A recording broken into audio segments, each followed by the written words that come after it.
Estamos al aire. Estamos al aire, Tulio.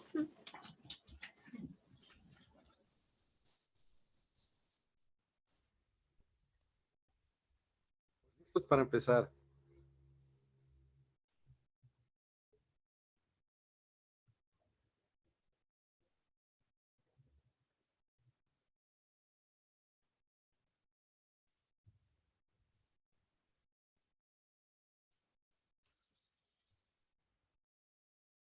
Bueno, vamos a empezar.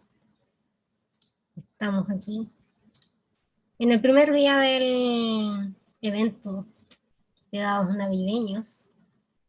Y vamos a empezar con el querido Master Edge, desde México, y de parte de la agrupación Avalon Roll, Avalon Club de Roll. Comenzaremos con este taller dedicado a lo que es el diseño de antagonistas. Así que empecemos, por favor, en esta jornada, en el inicio de la jornada del evento de dados navideños del hacha sin filo. Así que le dejo a usted, caballero, es su presentación. De acuerdo, jefa, muchas gracias. Bueno, pues primero que nada, muchas gracias por la invitación. Eh, Como lo he puesto en las redes sociales, se me hace muy agradable conocer a más roleros y sobre todo roleros que están pensando no solamente en lo esencial que es jugar, sino también en facilitarle a otras personas esta posibilidad de que conozcan el mundo del rol. Y bueno, el día de hoy vamos a empezar con este taller que tiene como finalidad darnos algunas bases para que al momento de que en nuestro respectivo juego o campaña hagamos a una persona que se oponga a lo que nuestros aventureros o protagonistas están intentando hacer, pues sea creíble y tenga sobre todo elementos que lo hagan valioso. Van a encontrarse en muchos lugares referencias y citas de los cineastas y de los escritores que hacen ver que cuando tú tienes un buen villano, entonces tienes una buena historia.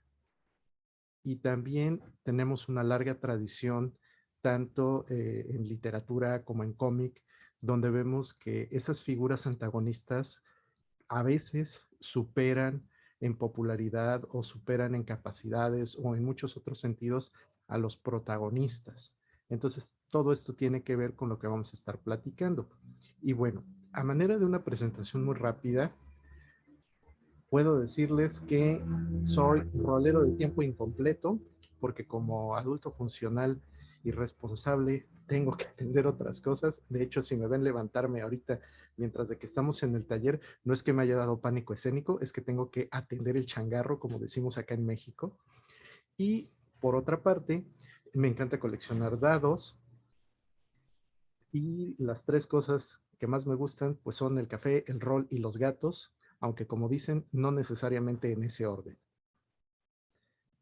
Otra cosa interesante es que cuando planteé este taller, me di cuenta de que a veces, como narradores, nos hace falta ser más malvados. Y no me refiero al hecho de que hagamos sufrir a nuestros jugadores, sino que me refiero a que cuando nos toca interpretar a un antagonista, a un villano, al jefe final, cosas por el estilo, a veces somos muy tibios.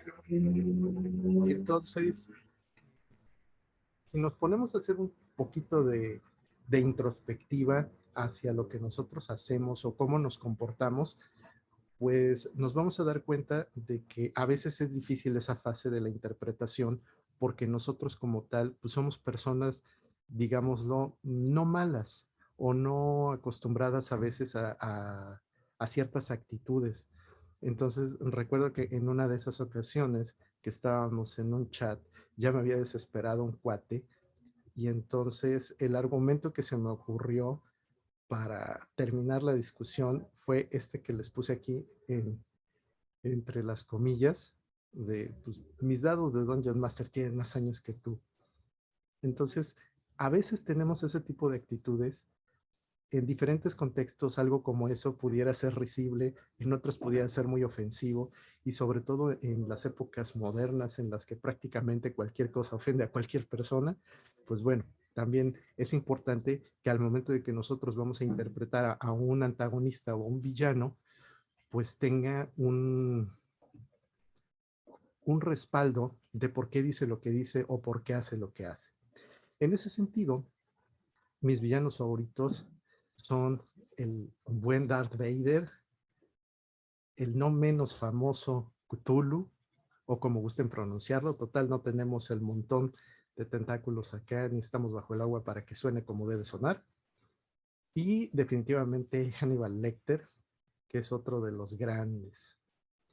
Entonces, para que nosotros también podamos ir trabajando las cosas en este taller, les platico. Lo que vamos a estar haciendo inicialmente es revisar algunas de las cosas que tenemos como ideas preconcebidas o que forman parte de nuestro imaginario, principalmente gracias al cine.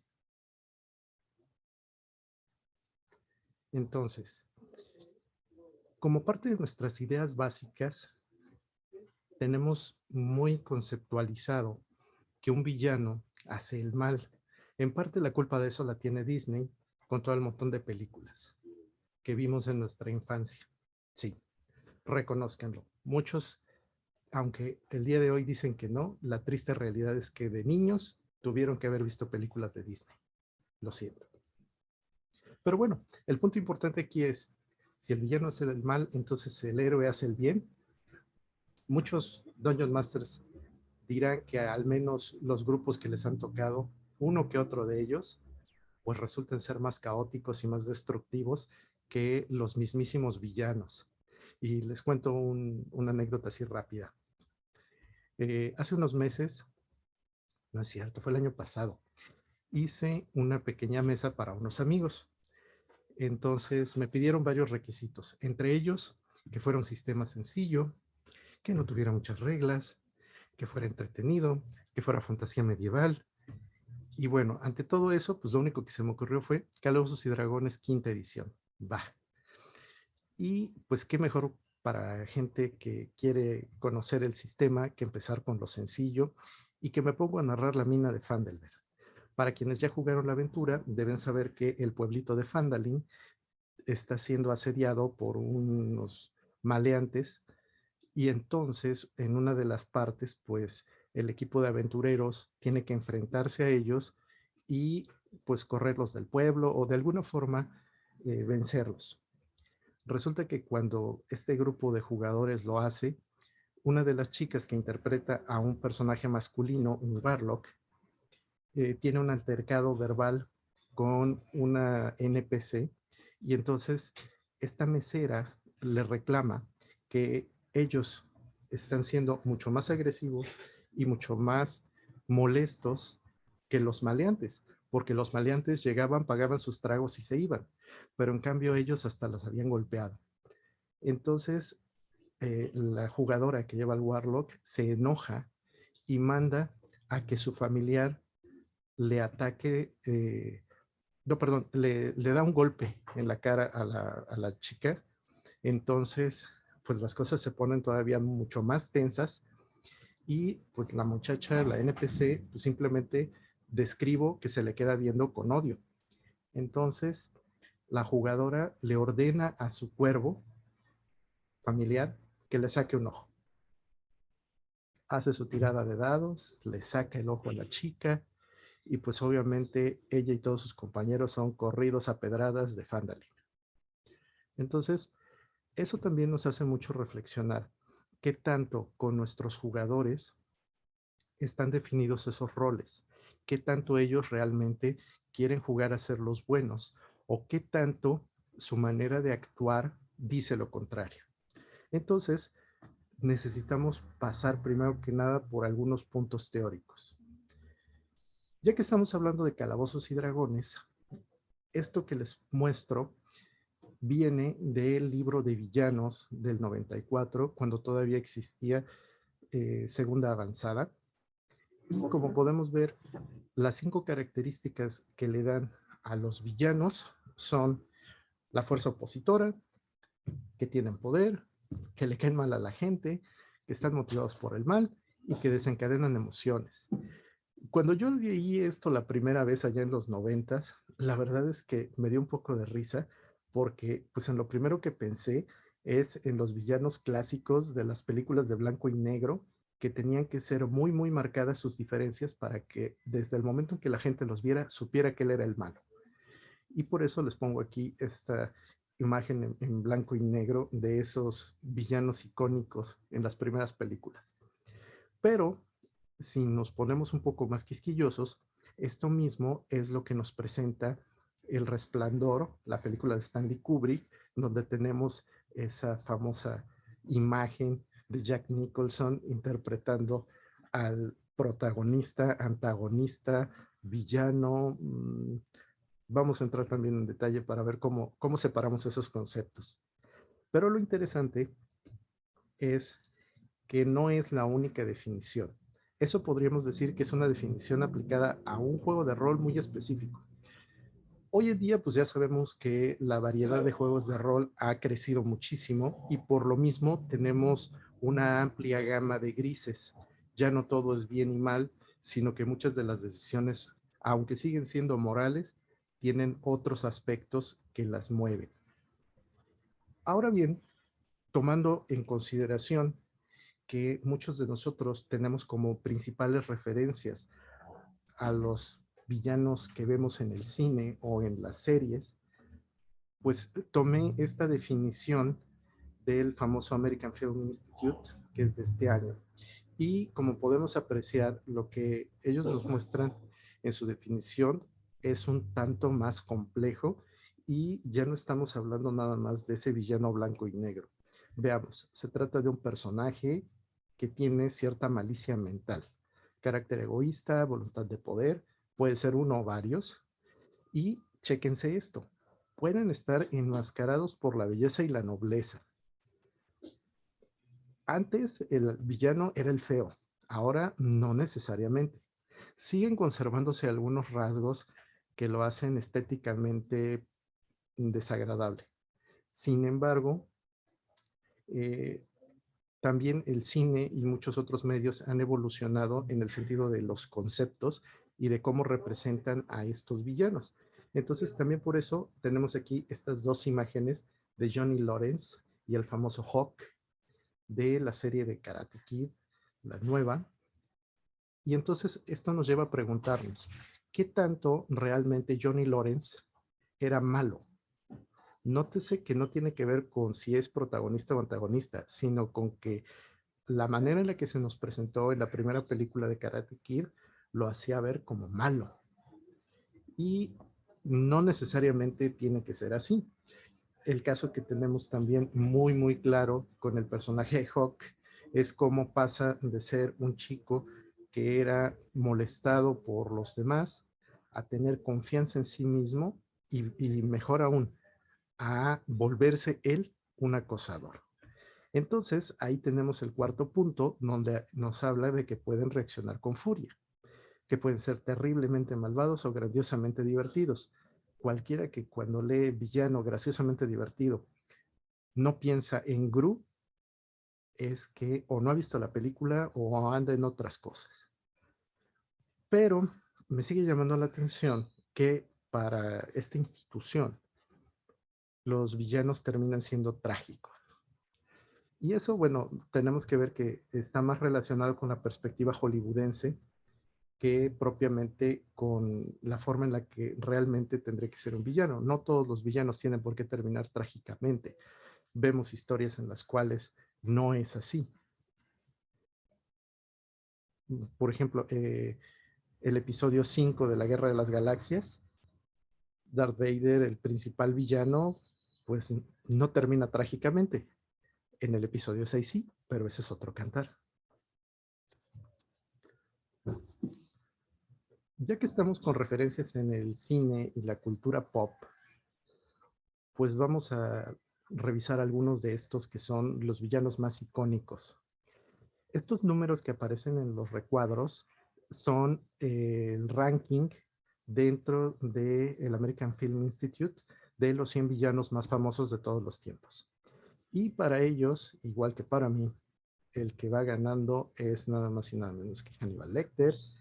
En segundo lugar está Norman Bates, si se acuerdan de la película Psycho. Luego tenemos a Darth Vader, la Bruja del Oeste, que es la que sale en la película famosísima del Mago de Oz. Tenemos a Regan McNeil, para los que les gusta el terror, pues ahí está El Exorcista. La Reina Malvada de Blancanieves. Y pues la pregunta que tenemos ahí en el aire es, ¿qué tienen estos villanos en común? Lo evidente, pues es que son personajes del cine, pero quitando eso, considero que lo más interesante de ellos es que tienen un papel que los hace sobresalir y que de alguna forma su manera de conducirse los hace también ser populares. Entonces vamos a ver que al menos para la ficción, la popularidad en los villanos es algo importante.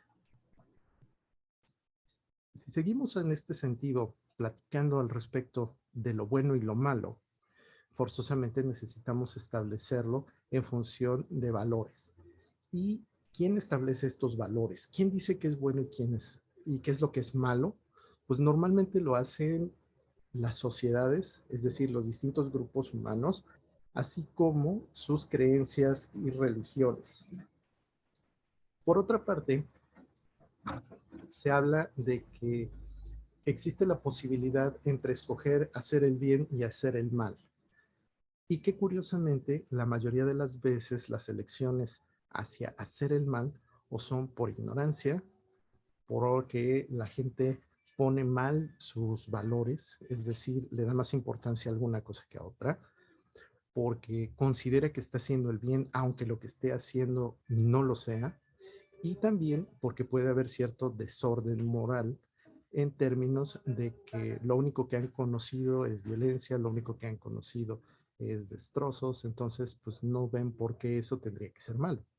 De ahí entonces, una de las ideas básicas que yo tomo para esto es lo que decía el famoso filósofo Sócrates. No existen hombres malos, sino ignorantes. Ahora bien, se supone que un antagonista nos va a dar una contraparte y que por lo mismo en todas las historias pues vamos a tener que el héroe necesita lograr algo y que esa persona, ente o factor que se opone a que lo logre pues va a ser su antagonista. Entonces, si vemos a Lex Luthor, pues ya sabemos que pues es su principal antagonista Superman. En el caso de Saruman, pues ya sabemos que es Gandalf. Darkseid, bastante poderoso, se puede aventar muy bien unos cuantos rounds con toda la Liga de la Justicia, pero pasemos a un terreno un poco más escabroso. Heisenberg, ¿se acuerdan de Breaking Bad? Bueno, pues ahí tenemos un antihéroe. Entonces, ¿quién sería el equivalente de él? Es decir, si lo ponemos con la etiqueta de villano, ¿quién va a ser el héroe? ¿La policía? ¿La justicia? Si hablamos en el caso de Freddy Krueger, estamos más o menos en las mismas.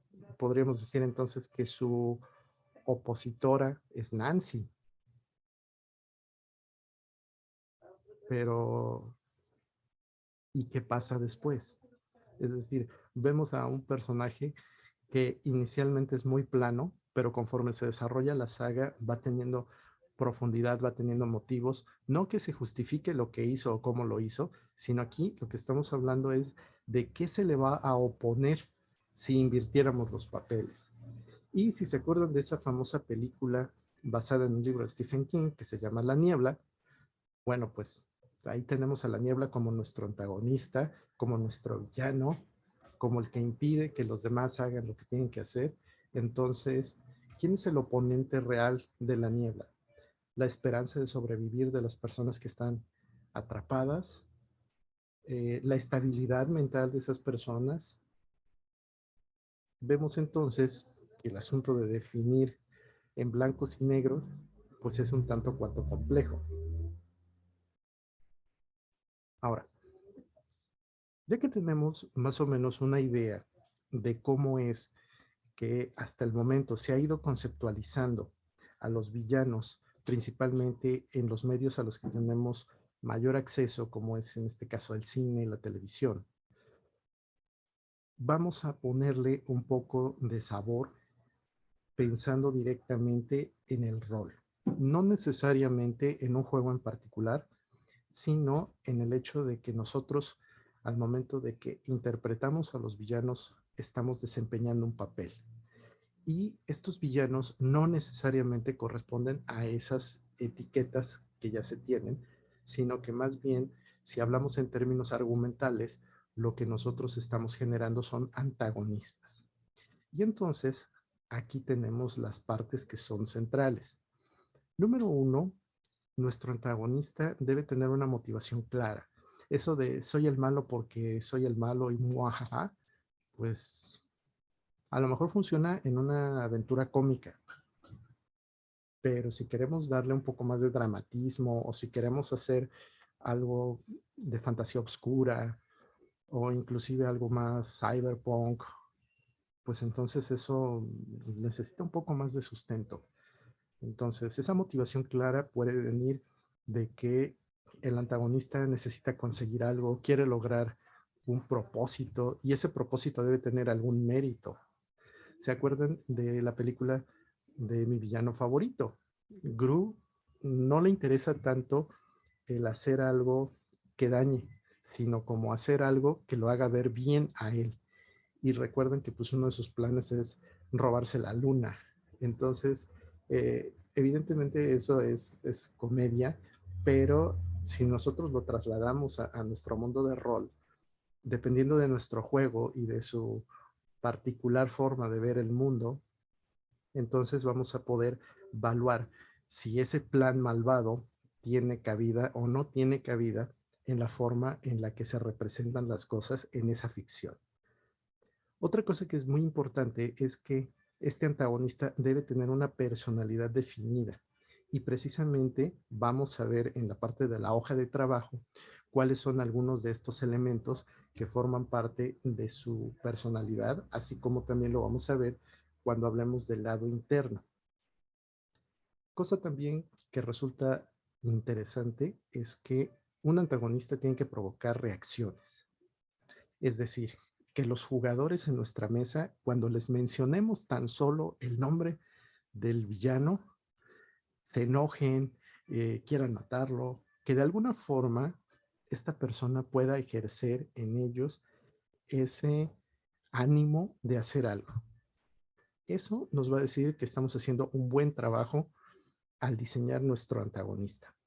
Ahora, quiero hablarles de este pequeño símbolo que está abajo en este rombo. Hace unos años tuve una mesa en la cual uno de los jugadores llevaba a un personaje que resultaba ser, pues, un tanto, llamémoslo, poco convencional en la forma en la que tomaba sus decisiones. Por azares del destino, pues se involucra con las personas inadecuadas, o mejor dicho, con el Dios inadecuado. Y esto hace que en algún momento se enfrente con sus compañeros de grupo. Cuando lo derrotan, él lanza un tipo de, no de maldición, sino más bien de amenaza, y dice una frase. Pero pues es una frase tan simple que nadie le da jamás importancia. Entonces, acuérdense de este símbolo porque lo vamos a ver más adelante y les voy a terminar de contar la anécdota.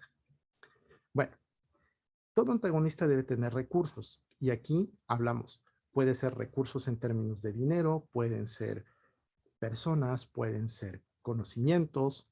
Entonces, todo esto tiene que ver mucho con cuáles son sus objetivos y cuáles son las posibilidades que tiene.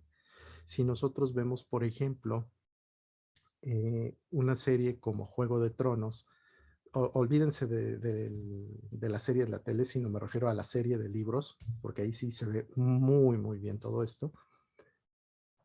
Llega un momento en que los Lannister están más ejerciendo poder por su fama que por lo que realmente tienen. Entonces, ahí podemos darnos cuenta de que sí, es bien importante tener oro, pero en un caso como este, es también muy importante tener prestigio. Y ese prestigio, pues no se consigue de la noche a la mañana. Por otra parte, el antagonista casi siempre va a hacer lo que le plazca. Y recurro también a una cita de Tyrion Lannister cuando él les está platicando a Shae y a su fiel guardaespaldas Bronn una historia en la que participan 3 personas que tienen ahí a un potencial asesino y cada una de estas personas le da un motivo al asesino para que mate a los otros 2. Y esto termina con Tyrion diciendo que pues a fin de cuentas quien realmente tiene el poder es quien va a decidir. Más allá de por qué decide, la mano ejecutora es la que tiene el poder. Y bueno, de una forma directa o indirecta, lo que este antagonista haga va a impactar al mundo. Ahora, no pensemos aquí en el mundo como algo de escala global, como los villanos que salen en las películas de James Bond. Pensemos más bien en que eso que está haciendo nuestro antagonista tiene un impacto en el sentido de la historia, puede ser que tenga impacto en el sentido de que le va a complicar la vida a los protagonistas, sea de forma directa o indirecta. Puede ser que su impacto tenga que ver con relaciones o que tenga que ver con parentescos o con redes de información o cosas por el estilo. Eso nos lo va a definir igualmente el escenario en el que estamos desarrollando nuestra historia. Si hablamos del lado interno, nuestro antagonista debe tener una serie de elementos que lo van a hacer de una u otra forma comportarse, le van a dar ciertas características y eso entonces nos lleva a lo que ya mencionábamos, un por qué hacer las cosas, es decir, una motivación, una forma de hacer las cosas, que es su comportamiento, y vamos a ver que aquí también tiene que ver con algo que es la actitud. Sabemos entonces que estos individuos deben tener cierto tipo de personalidad. Evidentemente va a haber emociones que son más importantes en algunos de ellos. ¿Qué tanto este individuo o esta entidad tiene o no tiene seguridad? Y si hablamos de personas, casi siempre tenemos que ver que hay ciertos traumas. Ahora, esto no pretende ser una clase de psicología. Es simplemente vamos a tomar en consideración que esto existe y que en la medida de nuestro conocimiento y posibilidades vamos a buscar que sea lo más cercano a la realidad. Y bueno, tenemos aquí a los 3 ejemplos de los Joker que han sido más famosos en el cine. Pues vemos al de Heath Ledger, que es un ente del caos completamente. No sabemos en qué momento su comportamiento obedece a un capricho y en qué momento forma parte de un plan elaborado. Bueno, estamos con el asunto de los diferentes Jokers y decíamos que en el caso de Heath Ledger, pues es un agente del caos. No sabemos cuándo tiene un plan muy, muy elaborado y cuándo es simplemente un capricho. Por otra parte, tenemos el Guasón más reciente, el cual efectivamente se vuelve un sujeto que no es loco o que no está mal de su mente porque así nació o porque se le ocurrió al guionista, sino que la película nos muestra cómo esa psique del personaje se va desquebrajando poco a poco, cómo es una serie de sucesos trágicos y la forma en la que esta persona los afronta. Y por otra parte, pues el más icónico de los guasones, porque está muchísimo más apegado a como son los cómics clásicos, pues es el que interpretó Jack Nicholson. Y ahí vemos también rasgos diferentes. Vemos a un guasón que tiende a comportarse de forma exagerada, a llamar la atención, porque su interés tiene que ver más en ser notorio que todo lo que esto implica en términos de su potencial destructivo, como el caso de lo que nos muestra el Guasón de Heath Ledger.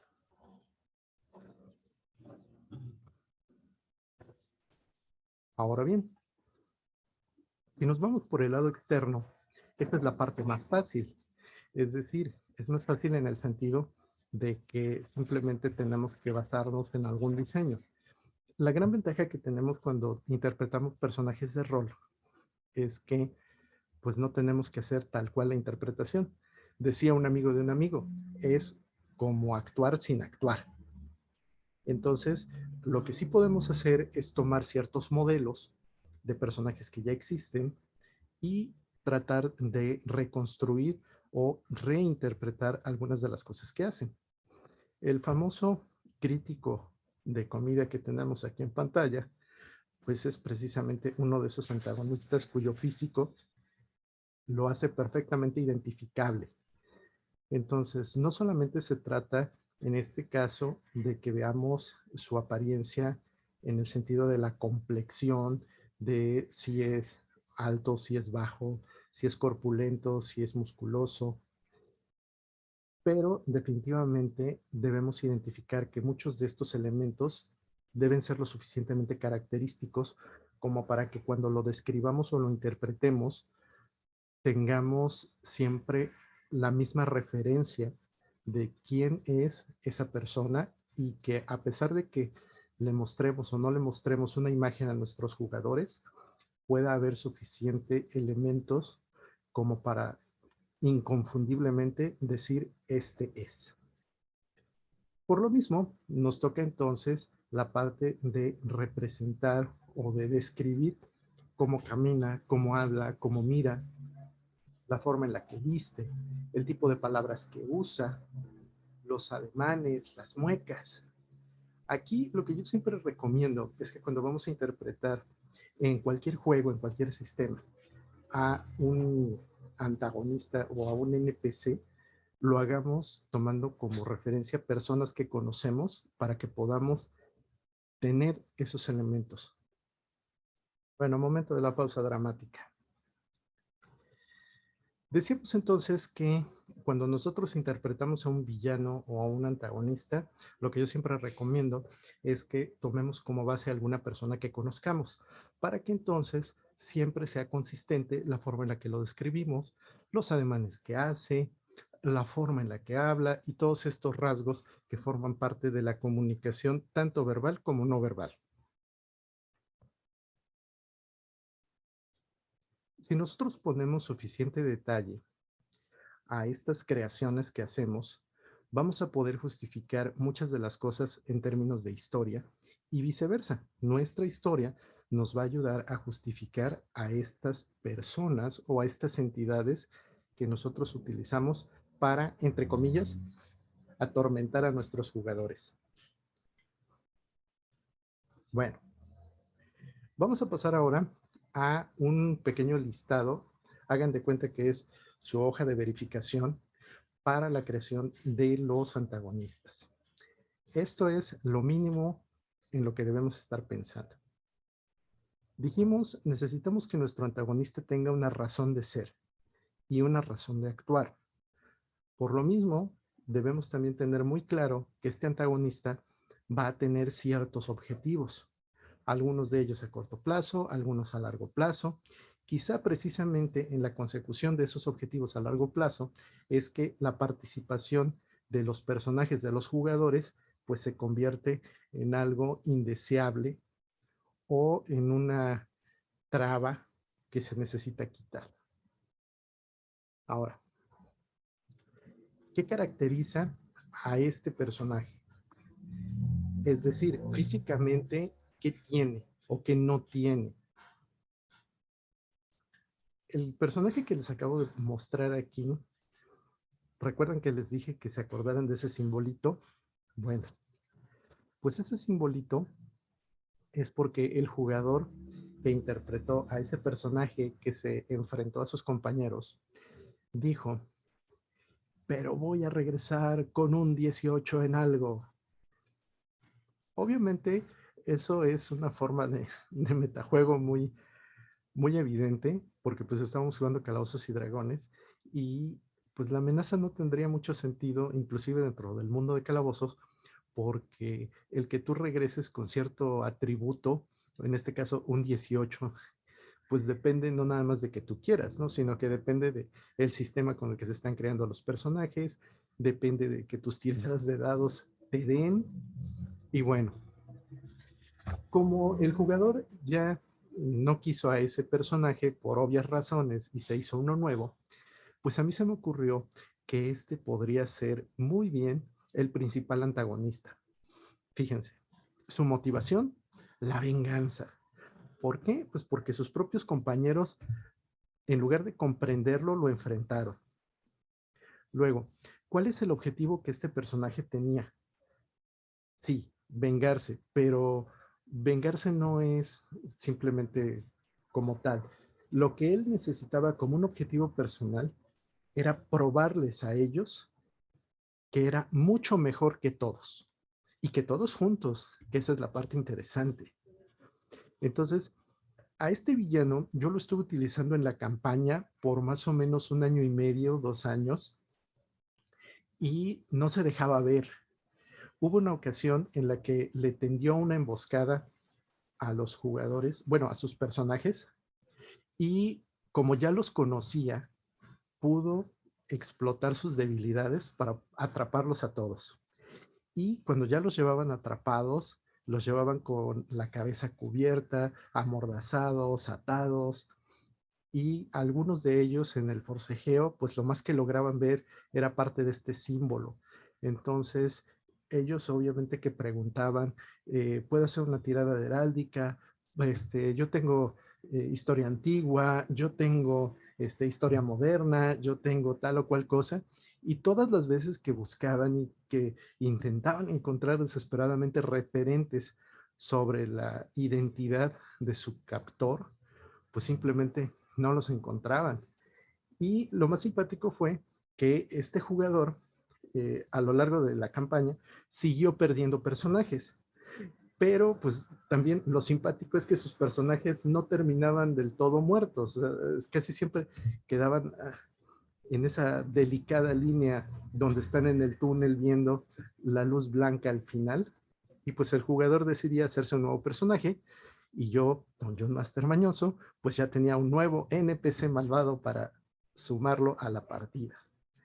Ahora bien, este personaje, pues la principal característica que tenía es, como lo vemos aquí, un gran guerrero, de hecho era un paladín, y lo único que sabía utilizar era la espada de 2 manos. Entonces, pues eso era parte de lo icónico con él. Luego tenemos la parte de sus actitudes. En este caso, este personaje del que yo les hablo tenía una manera muy pragmática de hacer las cosas. Por lo mismo, él valoraba qué valía más o qué tenía un mejor impacto y en función de ello decidía. Por eso cuando se alió con una deidad obscura, dijera él, en realidad era Loki, eh, pues lo hizo pensando en que esa era la forma más adecuada. Y ahí también viene otra cosa interesante. Recordemos que nadie se equivoca voluntariamente. Es decir, todos en algún momento pensamos que cada una de las decisiones que tomamos es la mejor de todas. Sin embargo, lo que nos muestra si es o no es la mejor decisión, pues van a ser las consecuencias de los actos futuros. De ahí, otra cosa que hace esto interesante es cuando le ponemos ciertos gustos o preferencias porque entonces estamos redondeando la perspectiva que tiene nuestro personaje. Lo estamos llevando más allá de solamente la colección de números en la hoja. Entonces, estos gustos y preferencias se pueden retratar de múltiples maneras, como come, qué come, puede ser también qué tipo de cosas le gusta escuchar. No falta que algún antagonista importante tenga a su propio juglar o que tenga ciertos aliados con los que normalmente se une, en fin. Otra cosa que es muy interesante son los recursos. ¿Con qué cuenta el personaje, o en este caso el antagonista, para poder molestar o interponerse con los protagonistas? En el caso de este personaje que yo les muestro, realmente sus recursos eran mínimos. No era un sujeto rico, no era un sujeto importante, y a fin de cuentas, pues el hecho de que hubiera fallecido en desgracia sin haberse redimido, pues lo que pasó fue pues que se convirtió en un Death Knight. Y pues el Death Knight tiene literalmente todo el tiempo del mundo, así que el manejo de los recursos se volvió una cuestión meramente situacional. Y realmente, pues lo único que hizo fue seguirle el rastro a sus excompañeros, buscar el momento más adecuado, emboscarlos, quitarles todo cuando tenían y arrojarlos a Under Mountain, que si ustedes saben, es el calabozo más grande que está abajo de Waterdeep, que tiene varios niveles. Bueno, ahora bien, en este caso, este personaje, las relaciones que tenía era precisamente que mientras de que los jugadores llevaban a sus personajes en las diferentes misiones de la campaña, pues él, curiosamente, le iba ligeramente lavando el cerebro a los nuevos personajes que tomaba el jugador que originalmente tenía este personaje. Entonces, eso es lo que iba afianzando las redes para que llegado el momento de que todos los del grupo le voltearan la espalda, pues hubiera alguien que le dijera, ¿ves? Yo te dije que eso harían contigo, que te traicionarían y ahora tienes que venir al lado oscuro. Algo así como lo que hace el emperador en los primeros 3 episodios de la Guerra de las Galaxias. Bueno, más bien en los episodios 2 y 3, intentando convencer a Anakin para que sucumba. Y bueno, la otra cosa importante que decíamos es que vamos a interpretar a este personaje y por lo mismo debemos saber cómo se va a mover, cómo va a hablar, qué rasgos son los que va a tener de manera característica. Y bueno, en este caso, la broma que yo les jugué a mis jugadores, pues fue precisamente ese famoso símbolo, porque después de 1 año y medio, cuando se dieron cuenta de que era ese famoso 18 en algo, pues todos les dio entre risa y un poco de coraje, porque era algo tan obvio que habían tenido tan en su nariz durante todo el tiempo y lo habían desestimado y nunca le dieron importancia. Y entonces cuando este personaje como Death Knight se aparece ante ellos y les dice yo soy, genera ese impacto del que hablábamos en la lámina anterior, donde realmente les mueve el terreno de, pues con razón sabía todas nuestras debilidades, con razón sus aliados se nos hacían familiares con personas que habíamos convivido, con razón supo qué hacer y cómo hacer y todo lo demás. Entonces, precisamente ahí es a donde vemos este tipo de circunstancias y que terminan siendo impactantes para los jugadores en este caso, porque el villano se vuelve algo que ellos recuerdan. A veces con humor, a veces con un poco de molestia, porque pues era algo tan obvio. Pero bueno, esa es parte del chiste de tener y de hacer buenos villanos.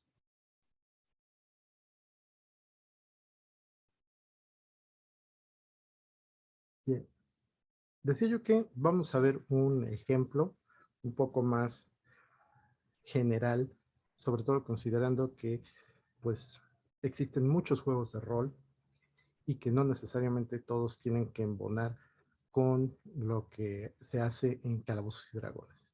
Entonces, tomando como guía esa lista de verificación de cosas que debe tener un buen antagonista, pues nos encontramos aquí al cazarrecompensas más famoso del universo de Star Wars.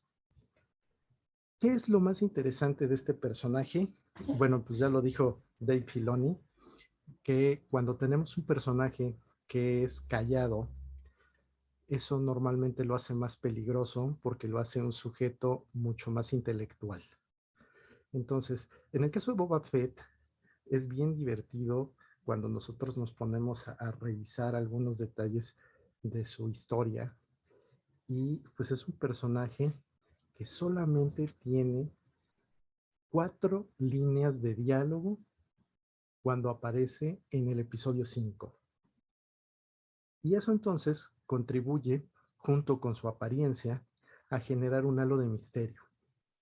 ¿Quién es? ¿Qué hace? ¿Cómo lo hace? ¿Por qué lo hace? Todas esas preguntas que nosotros estábamos planteando como parte del diseño de antagonistas, nos las trasladaron a nosotros como audiencia.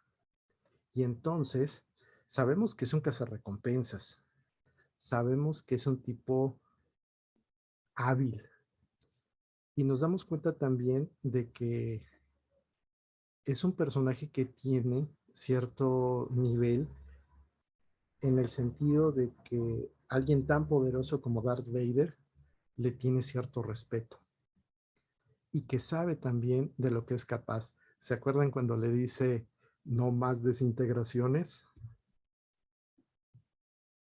Mucho de lo que es este personaje no estaba planeado de forma inicial. Para los que saben al respecto del universo de Star Wars, el primer diseño de Boba Fett era blanco y se supone que iba a ser un trooper de élite. Sin embargo, por cuestiones presupuestales y otras cosas, lo fueron cambiando hasta que llegó al episodio 5, tal como lo conocemos ahora, con su clásico casco, con el visor en forma de T. No sabemos si lo que está atrás es un hombre o una mujer. De hecho, eso es una cosa interesante. Ahorita les cuento. De un...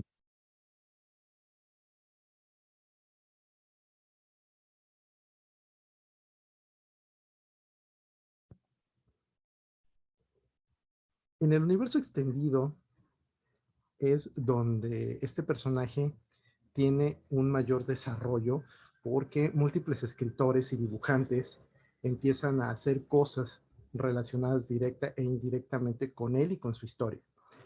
Una de las múltiples teorías es que en realidad Boba Fett no era un hombre, sino que era una mujer, cosa que pudiera ser perfectamente válida porque sabemos que su voz suena a través de un aparato, de la misma forma como sucede con Darth Vader, y eso pues nos podría dar la posibilidad de que al menos auditivamente, pues no sabemos si su voz está producida por él realmente o si es una adaptación de la máquina. Por otra parte, los elementos que forman al personaje como tal se fueron construyendo sobre el paso del tiempo y hay algunos detalles que son los que precisamente favorecen la creación de la historia.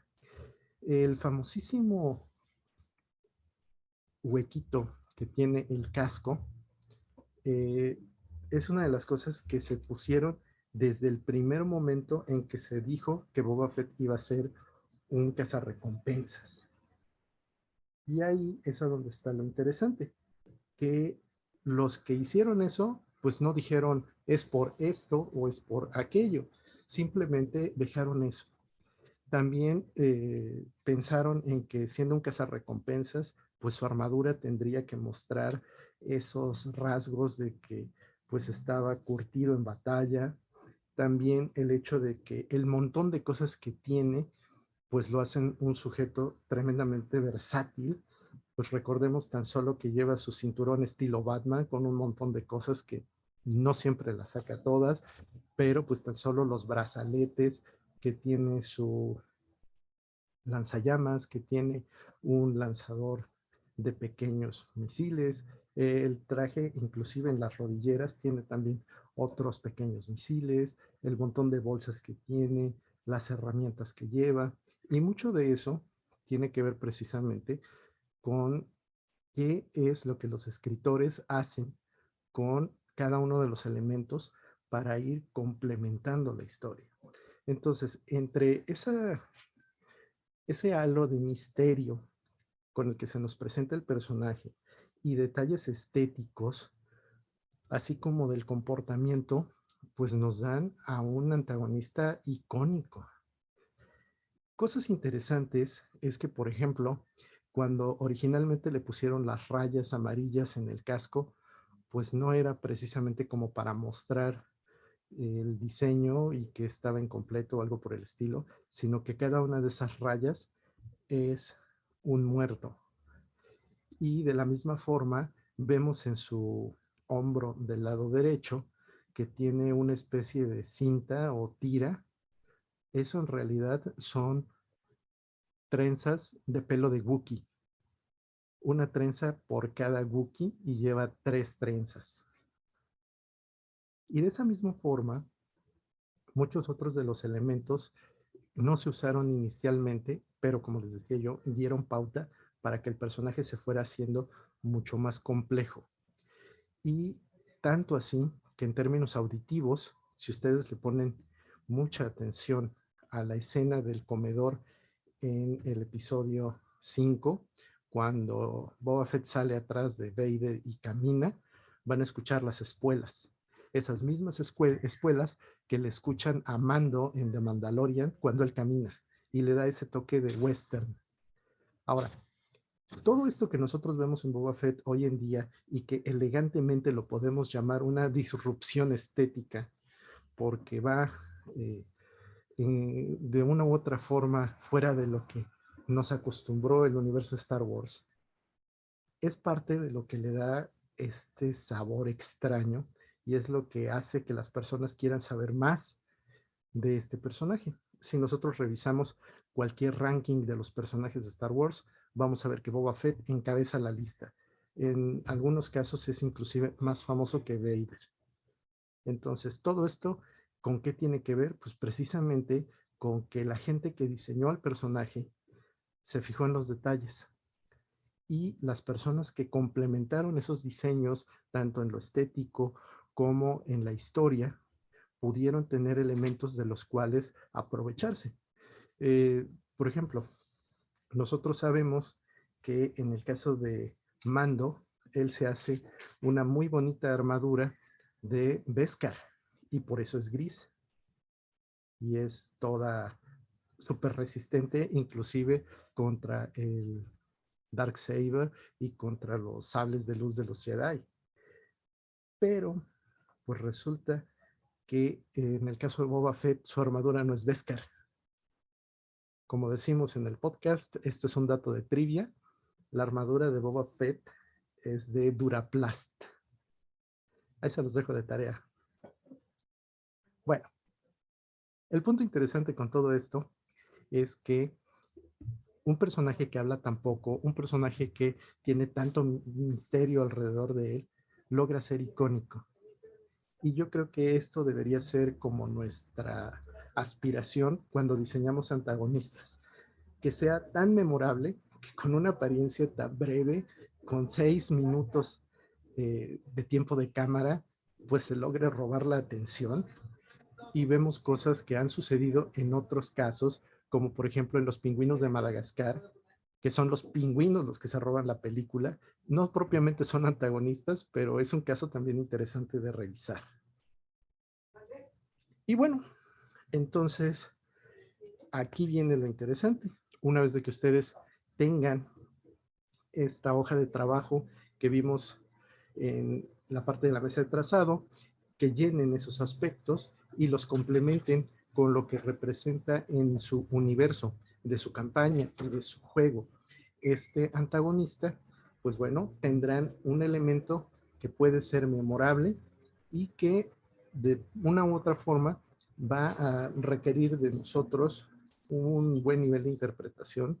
Entonces siempre es muy bueno conservar notas, tener detalles muy, muy precisos, porque esa seguridad que se necesita que tenga el personaje pues la tenemos que mostrar nosotros desde el otro lado de la pantalla. Y bueno, quiero terminar con una cita del famoso J.R.R. Martin, mejor conocido por Juego de Tronos, y él dice que nadie es un villano en su propia historia. Entonces, sigan esta recomendación cuando hagan su villano o su antagonista. Piensen que desde su perspectiva, él es el héroe. ¿Cómo es entonces que él se comporta? ¿Cómo es que él justifica sus actos? Y sobre todo, ¿cómo es que él percibe el mundo? Les sugiero también que vean muchas películas, series, y que se fijen en esos detalles de los antagonistas y cómo es que su forma de ser, su forma de actuar y todos los demás elementos relacionados con él, cuando lo vemos a cuadro, tienen un impacto. Bueno, entonces decía yo, como los cantantes, yo con esta me despido. Nada más les recuerdo, tenemos al rato a las 3 horas, perdón, a las 12 de México, 15 de Chile, una plática, igualmente la doy yo, sobre algunas de las cosas que me ha tocado ver en las mesas. Entonces se las recomiendo para los que son nuevos o no tan nuevos, pero que necesitan darse una idea de cómo eran las mesas en la época en la que todo era presencial. Y para el día de mañana, igualmente el mediodía, una bonita mesa de Calabozos y Dragones, quinta edición, la cual se titula Mata a la princesa, salva al dragón. Aclaro, es de corte totalmente cómico y fársico. Vamos a explotar muchísimos de los clichés de las películas de fantasía medieval, así que principalmente dirigida a los novatos, vengan y conozcan de una forma hilarante el mundo de Calabozos y Dragones. Y bueno, pues espero que esto sea de su gusto, que lo puedan utilizar y que sus villanos les salgan muy bien hechos. Gracias. Y que los dados no dejen de rodar. Gracias, Edgar. Y aquí terminamos el primer taller de la jornada de dados navideños. Muchas gracias por estar aquí con nosotros, Edgar. Gracias por aceptar la invitación que dejamos en el Instagram para todos los que querían participar. Y que los dados sigan rodando. Nos vemos más tardecito con tu otro taller. Así ¿A qué que va? nos vemos. Hacenlo chido. Tomen café. Jueguen rol. Sí, jueguen rol, mucho rol.